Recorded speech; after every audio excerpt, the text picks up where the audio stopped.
demonstrations against Egypt's military-backed interim government have begun in Cairo after a call from the Muslim Brotherhood and other anti-coup groups. As a crackdown against Brotherhood leaders continues, hundreds of protesters have gathered at several locations around Cairo to begin marches that followed Friday prayers. Supporters of the anti-coup alliance have dubbed the latest protest a Friday of Martyrs, with 28 mosques in the Cairo area named as points of departure for the demonstrations. Police and the military have beefed up security at key locations throughout the city, with a number of armored personnel carriers deployed at the presidential palace and the defense ministry, state news agency MENA reported. Earlier, authorities detained Ahmed Aref, a spokesman for the group, and Hassan al-Brins, a member of parliament representing the Freedom and Justice Party, FJP, the political wing of the Muslim Brotherhood on Thursday, reported Al Jazeera's Bernard Smith in Cairo. In recent days,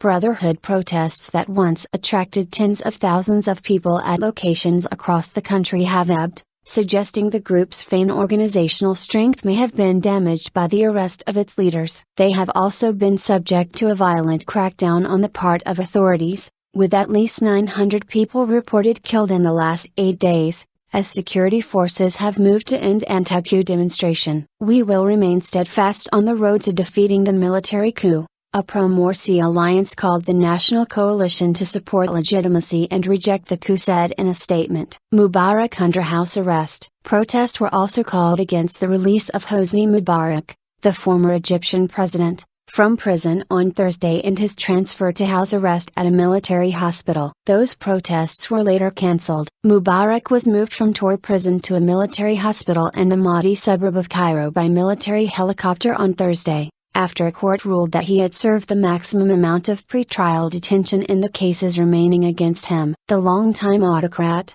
forced to quit by a popular uprising in 2011, will remain under house arrest as he stands trial on corruption and murder charges. Mubarak spent several weeks in the same hospital during his 2-year detention, after lawyers cited poor conditions in prison. Authorities renovated a ward in Dora where Mubarak was later held. A small crowd of supporters gathered outside the prison and cheered as the helicopter took off. His release has been met with indifference from many Egyptians, who are more focused on the country's recent political crisis and last week's massacre of supporters of deposed President Mohamed Morsi. His release was widely covered, but after 2 years, at this time, many Egyptians see Hosni Mubarak as an irrelevance. Al Jazeera's Smith reported. Ongoing trials. Mubarak's next court hearing is scheduled for Sunday. He still faces a retrial on charges of killing protesters during the 2011 revolution, and 3 corruption cases as well. But he has already spent more than 2 years in pre-trial detention,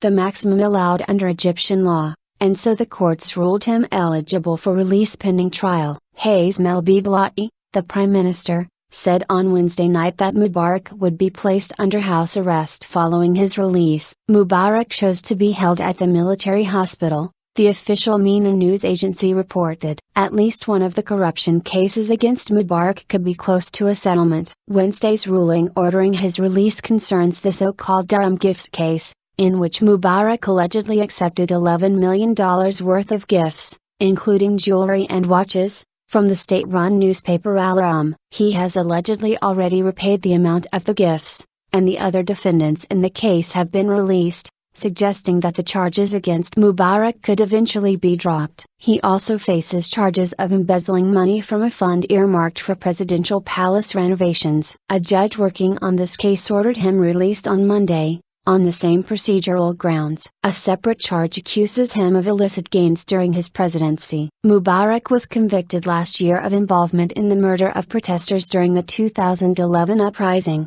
and sentenced to life in prison, but was granted a retrial in January.